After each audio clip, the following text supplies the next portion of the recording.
গানটা শুনতেছি। ও প্রাণটা ঠান্ডা করে দেয় ভাই। গ্রামে গ্রামে চাচা চাচি খালু,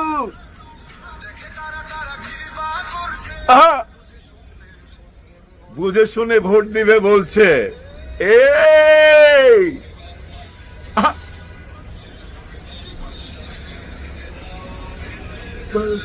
খুলে দাও হৃদয়ের জানলা।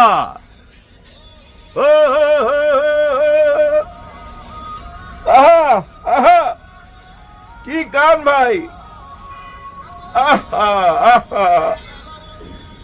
সাধারণ মানুষের কাছে যাও, একটু কি তুমি টের পাও কার পাশা গেছে কার টেবিলে, খেলা চলছে কোন লেভেলে? ভাই এই গানটা ছড়ায় গেছে, চারিদিকে ছড়ায় গেছে, শুধু দেশে না ভাই বিদেশেও। এই গানটা ভাই বুঝছেন শরীরের মধ্যে ভাই একটা জোশ আইনা দেয়, জোশ। হ্যাঁ ভাই, কার করা গান কার সুর আমি জানি না, তাকে আমি স্যালুট জানাই এমন একটা গান উপহার দেওয়ার জন্য। যাই হোক, গান নিয়ে তো বললাম, এখন আমি একটা অন্য সাবজেক্টে যাই, যে সাবজেক্টটা নিয়ে কথা বলা উচিত। শিক্ষার একটা মূল্য আছে ভাই। এই দেখেন, দুই দলের প্রার্থীদের নিয়ে আমি কিছু কথা বলি। জামাতে ইসলামে অধ্যক্ষ আছে কতজন জানেন? 36 জন, 36, 36 জন অধ্যক্ষ আছে। অধ্যাপক আছে 36 জন, আর অধ্যক্ষ আছে 24 জন। প্রফেসর আছে 4 জন, ডাক্তার 18 জন, ডক্টর 13 জন। ডক্টর মানে আমাদের ডক্টর ইউনূস স্যার যেমন ডক্টর, তেমন ডক্টর আছে 13 জন, অ্যাডভোকেট 24 জন, ব্যারিস্টার 4 জন, ইঞ্জিনিয়ার 2 জন, মাওলানা 44 জন, হাফেজ 4 জন, মুহাদ্দিস 2 জন, মুফতি 1 জন। এটা কিন্তু জামাতের লিস্ট বললাম। তার মানে মোট 177 জন যোগ্য প্রার্থী। এবার আমরা আসি একটু বিএনপির দিকে। অধ্যাপক 4 জন, ডাক্তার 3 জন, ডক্টর 3 জন। ডাক্তার আর ডক্টর, ডাক্তারও 3 জন, ডক্টরও 3 জন, অ্যাডভোকেট 1 জন, ইঞ্জিনিয়ার 2 জন, মোট 16 জন যোগ্য প্রার্থী। আর ওইখানে মোট 177 জন। এটা কিন্তু এমন না যে একদম ফাইনাল, আমি সবকিছু কারেক্ট বললাম তা না। এটা আমি জাস্ট ফেসবুকে পাইছি, যেটা এটা বললাম। এটা আপনারা শুধরায় নিতে পারেন, ভুল আছে কিনা আপনারা কমেন্ট করে জানাবেন। এখন কথা হচ্ছে যে ভাই, এই যে শিক্ষিত জ্ঞানী মানুষগুলা সব জামাত ইসলামে, যে জামাত ইসলামকে আপনারা বলতেন টুপি দাড়ি, এরা শুধু নামাজই পড়ায় আর কি করে, মিলাদ শরীফ পড়ায়, ওই জানাজা পড়ায়। আয় হ্যাঁ, ওই লোক কই, ওই যে কি জানি নাম, বীর মুক্তি যোদ্ধা ফজলুর রহমান, ওনা বলতো ভিক্ষা কইরা খায়, এরা চায় চিন্তা খায়, এরা আবার দেশ চালাইবো কেমনে। আবার বলছিল না মা বোনদেরকে, হ্যাঁ, কোন মোল্লা মুসল্লিকে যেন পেটে না ধরে। মা বোনদেরকে বলছে মোল্লা মুসল্লিদের সন্তান যেন পেটে না ধরে, পেটে ধরতে হবে কেমন, তার মতো। কি বলুম, তারে খারাপ একটা কথা মুখে চলে আসছিল। থাক, বীর মুক্তিযোদ্ধা তো আবার উনি। ইদানিং কিন্তু কোনো খবর টবর নাই, চাইপা গেছে, একদম চাইপা গেছে। 2 দিন আগে দেখছি এক জায়গায় বলতেছে, না না না, জামাতে ইসলাম আগের অবস্থা নাই, ওদের মধ্যে শিক্ষার হার বেশি। মানে একটু একটু করে বাইর হইতেছে, একটু একটু করে বাইর হয়, বলতে কষ্ট হয় তো ভাই ব্রাদার। এই যে আমার পিছনের এলাকাটা দেখেন না, এখানে কে দাঁড়াইছে জানেন? তারেক রহমান সাহেব। আর ওনার সঙ্গে কে? ডাক্তার খালিদুজ্জামান। ডাক্তার খালিদুজ্জামান সম্বন্ধে আপনারা এর মধ্যে জেনে গেছেন না, সব দিক থেকে উনিও কিন্তু উচ্চ শিক্ষিত। শুধু উচ্চ শিক্ষিত না ভাই, অনেক বড় ব্যবসায়ী। ওনার গাড়ি আছে 13 কোটি কত লক্ষ টাকার জানি গাড়ি আছে। একটা গাড়ি না, 2টা 3টা গাড়ি জানি না, তবে উনি হলফনামায় লেখছে 13 কোটি টাকার উনি গাড়ি আছে। চিন্তা করেন, উনার কোটি কোটি টাকা আয়, এগুলা সব উনি খোলাসা কইরা সবাই সামনে বলছে। আবার চ্যালেঞ্জ ছুঁড়া দিছে। উনাকে কে জানি একজন সাংবাদিক জিজ্ঞাসা করছিল, কোন একটা চ্যানেলে দেখলাম, যে আপনি কি ভয় পাচ্ছেন তারেক রহমান সাহেব আপনার এগেনস্টে দাঁড়াইছে? না না না, বিন্দু মাত্র না। আমি তো জনগণের কাছাকাছি চলে গেছি, আমি সবাই সঙ্গে যোগাযোগ করতে পারি, জনগণের মনে আমার জায়গা হয়ে গেছে। উনি তো জনগণের কাছেই যাইতে পারবে না, কথা ঠিক, কিন্তু উনি যাইতে পারবে না, কারণ উনি যেভাবে চারিদিকে ওনার পাহারাদার রাখছে। গতকালকে দেখলাম ওই যে একজন ছাত্র নেতা আছে না, নয়ন, ওই যে লাগা লাগা লাগা লাগা খালি করতো, ও দেখছে যা বাড়ির সামনে দাঁড়ায় রয়েছে, ভিতরে ঢুকতে পারতেছে না, কারণ ওই যে যারা সিকিউরিটি আছে তারা দিচ্ছে না ঢুকতে। বলতেছে আপনি কি আসছেন, জানায় আসছেন নাকি? হ্যাঁ আমি জানায় আসছি, আপনি একটু ভিতরে খবর নেন। আরে ভাই, এখনো তো প্রধানমন্ত্রী হয় নাই, এখনই এই অবস্থা। প্রধানমন্ত্রী হইলে আপনি গেটের কাছেই তো যেতে পারবেন না মিয়া। আচ্ছা, একটা মজার ব্যাপার, এই নয়ন কিন্তু অনেক পরিশ্রম করছে, অনেক দৌড়াদৌড়ি করছে, গাড়ির আগে আগে দৌড়াইতো, আর মিছিলের মধ্যে তো ভাই এই এই কইরা খালি কি জানি করতো। যাই হোক, এই লোকটারে কেন দিল না, কোথা থেকে জানি দাঁড়াইছিল, ঝিনাইদানা কোথায়, না ঝিনাইদানা, যাই হোক ভুলা গেছি, এরে কিন্তু নমিনেশন দেয় নাই। আসলে একটা জিনিস খেয়াল করে দেখেন, বিএনপির মধ্যে ইয়াং কাউকে পাইবেন না। আমি তো দেখতেছি সেই 91 সাল 90 সালে যেসব নেতা গত 40-45 বছর যাবৎ যারা নেতৃত্ব দিচ্ছে, তারাও এখনো বুড়া হয়ে গেছে, একদম বুড়া। কেউ তো হাঁটতেই পারে না, নড়তেও পারে না, এমনি এমনি করে হাঁটে, এমনি এমনি করে হাঁটে, আবার 2-3 জন পাশে দাঁড়ায় থাকে ধরার জন্য, যদি পয়রা যায়। সে লোকও নেতা, ওদের মধ্যে ইয়াং নেতা নাই কেন? কারণ কি? আসলে কারণ ওই যে দেখেন, 5টা বিশ্ববিদ্যালয়ের দিকে তাকান, শিক্ষার হারের দিকে তাকান, একটা বিশ্ববিদ্যালয় থেকে একজন ভিপি হইতে পারলো না। তার মানে কি জানেন? মেধার অভাব, মেধার অভাব। আচ্ছা ভাইজান, আপনারা তো দেখছেন এই বিশ্ববিদ্যালয়তে কত কথা আমরা শুনতাম, তাই না? রাত্রে কিন্তু ওই রাস্তা দিয়ে যাওয়া যাইতো না, হাইজ্যাক করতো, ধৈর্য নিয়ে চলে যাইতো, এবং কোনো মেয়েরাও নিরাপদ ছিল না। ওই এলাকা দিয়ে গেলে ধৈর্য নিয়ে রুমের ভিতরে নিয়ে চলে যাইতো। তারপরে তো আছে মদ, গাঁজা, মাগিবাজি, আরো কত কিছু। আর ওই যে সৌরার্দি উদ্যানে সারা রাত চলতো এসব অপকর্ম। কিন্তু ছাত্র শিবির আসার পর যায় দেখেন তো, একটাও পাইবেন নাকি কোনো নিশাখোর, কোনো অপকর্ম? একটা কেস দেখান যে ছাত্র শিবির আসার পর একটা অপকর্ম হয়েছে? একেবারেই ভাই শুদ্ধি অভিযান চালায় সব পরিষ্কার কইরা ফেলাইছে। এই 5টা বিশ্ববিদ্যালয় যে অবস্থা হয়েছে না এখন, একদম আয়নার মতো পরিষ্কার, লেখাপড়া ছাড়া আর কোনো কাজ নাই ওইখানে।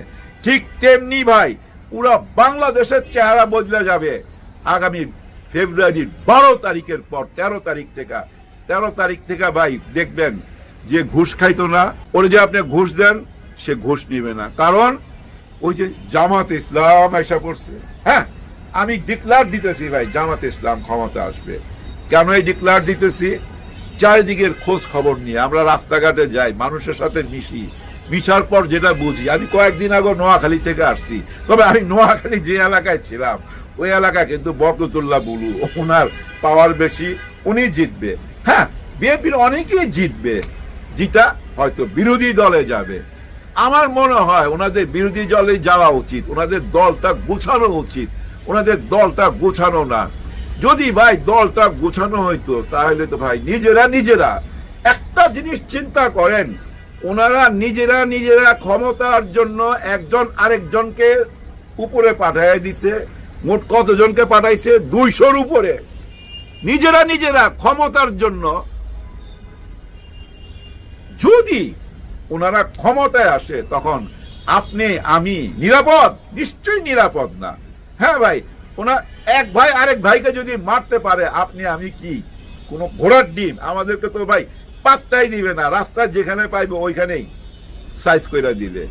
কারণ ওই যে আগে যে দলটা দিল্লিতে চলে গেছে না ভাইগা, ওই দলের মতোই অবস্থা। অনেকটাই বলতে শুনি, হ্যাঁ অনেকটা মনে কি, এই যে মির্জা ফখরুল সাহেবকে কে জানি প্রশ্ন করলো যে 2টা বড় দল এখন প্রতিদ্বন্দ্বিতা করতেছে, বলে 2টা বড় দল মানে 2টা বড় দল বলতে উনি বুঝে আওয়ামী লীগ আর বিএনপি, জামাতকে উনি বড় দল বলতে রাজি না। আচ্ছা ও ফখরুল ভাই, আওয়ামী লীগ যদি এতই বড় দল হয় তাহলে নির্বাচনের সময় নির্বাচনে কারচুপি করলো কেন? দিনের ভোট রাত্রে করলো কেন? ওনার যদি এতই ভোটার থাকে, দিনের ভোট রাত্রে করতে হয় কেন? চুরি করতে হয় কেন? কারণ আসলে কোনো ভোটার নাই। ওনাদের মধ্যে যারা আছে না, সব সুবিধাবাগী। এইসব কথা হচ্ছে ভাই আজগবি কথা। বড় দল এলে আবার কোনোদিন চুরি করতে হয়, ভোট চুরি করতে হয়, নিজের লোকরাই তো নিজেকে পাশ করাইবো, তাই না? না, আসলে হয়েছে কি জানেন, পরিবর্তন আসছে, এটা আমরা মানতে চাই না। অনেকেই মানতে চাই না কেন? ওই যে দাড়ি টুপির প্রতি একটু অ্যালার্জি, ইসলামের প্রতি অ্যালার্জি, এবং কতটা অ্যালার্জি দেখেন ওই যে নেকাব নিয়া, ওই যে এক ঠাকুর মোশাররফ আহমেদ ঠাকুর, ওই যে নেকাব নিয়ে যে মন্তব্যটা করছে, এই মন্তব্যের জন্য কি উনি ক্ষমা চাইছে? এখনো ক্ষমা চায়নি। আমি জানি না তারেক রহমান সাহেব এদেরকে কাছে নিয়ে কানে ধরে কেন জিজ্ঞাসা করে না, যাই বেটা তোরা কি আমারে ডুবাবি? আসলে ভাই তারেক রহমান সাহেবকে ডুবাই দিতেছে তো। আরে ওনার বাবা কত বড় একজন মুক্তিযোদ্ধা ছিল, কি সুন্দর দেশটা চালাইছে, কত মানুষ ওনাকে ভালোবাসতো, শহীদ প্রেসিডেন্ট জিয়াউর রহমানকে। এবং বেগম খালেদা জিয়া যে বিদায় নিল, এই যে আমরা দেখলাম কি সম্মানটা উনি পাইছে। কেন এই সম্মান পাইছে জানেন? ধৈরা নেন, যদি উনি ক্ষমতায় থাইকা বিদায় নিত এই সম্মান পাইতো? নিশ্চয়ই না। উনি ছিল মজলুম, ওনার উপরে জুলুম হয়েছে, জেল হয়েছে, অত্যাচার হয়েছে, এটা আমরা দেখছি। আর এই কারণেই কিন্তু উনি এই ভালোবাসাটা পাইছে পৃথিবী থেকে বিদায়ের সময়। যদি ক্ষমতায় থাকতো, ক্ষমতা থেকে যদি বিদায় নিত, নিশ্চয়ই পাইতো না। কারণ অতীতের দিকে খেয়াল করেন না, পত্র পত্রিকা গুলা ঘাটেন না, 91 থেকে 96 পর্যন্ত কতবারের চ্যাম্পিয়ন, 4 বার না 5 বারের চ্যাম্পিয়ন হয়েছিল। পত্র পত্রিকা গুলার হেডলাইন দেখেন, ওই যে বসুন্ধরা থেকে 100 কোটি টাকা চাইছে, অমুকের থেকে 200 কোটি, চুরি ধারি। আর ওই হাওয়া ভবন, এই হাওয়া ভবনও কিন্তু আমার এই বাম পাশে, এই এখান থেকে ভাই বেশি না, আপনি যদি হেঁটে যান 10 মিনিট, রিক্সায় গেলে 3-4 মিনিট। নিজের চোখে অনেক কিছু তো দেখছি ভাই, দেখার পর বলতেছি যে শুধরাইয়া যান ভাই, আপনারা শুধরাইয়া যান, ভালো হয়ে যান। ভালো হইতে টাকা লাগে না ভাই। আপনারা যা শুরু করছেন, যেসব বক্তব্য দিতেছেন, এই যে মির্জা ফখরুল সাহেব গতকালও বলছে যে আমরা হ্যাঁ ভোটের জন্য কেন প্রচার করতে যাব, এটা কি আমাদের ঠেকা? আমাদের ঠেকা না। কার ঠেকা তাইলে ভাই? আপনাদেরই তো ঠেকা হওয়া উচিত। ঠেকাই যদি না হবে তাহলে আবু সাইদের কবরস্থানে যে কবর জিয়ারত করতে চান কেন? আবার এই যে হাদির এখানে গেলেন, শহীদ হাদির কবর জিয়ারত করলেন কেন? কারণ কি? এগুলো লোক দেখানো। শহীদ হাদি কেন মারা গেছে? আবু সাইদ কেন জীবন দিছে? ওই হ্যাঁ ভোটের জন্যই জীবন দিছে। আর ওই হ্যাঁ ভোটের পক্ষে না আপনারা। আপনারা বলেন হ্যাঁ ভোটের জন্য কি আমরা প্রচার চালাইতে যাব? আমরা এর মধ্যে নাই। আপনারা যখন এর মধ্যে নাই, আমরাও আপনাদের সঙ্গে নাই। এবং 12 তারিখে প্রমাণ পাবেন, জনগণও আপনাদের সঙ্গে নাই।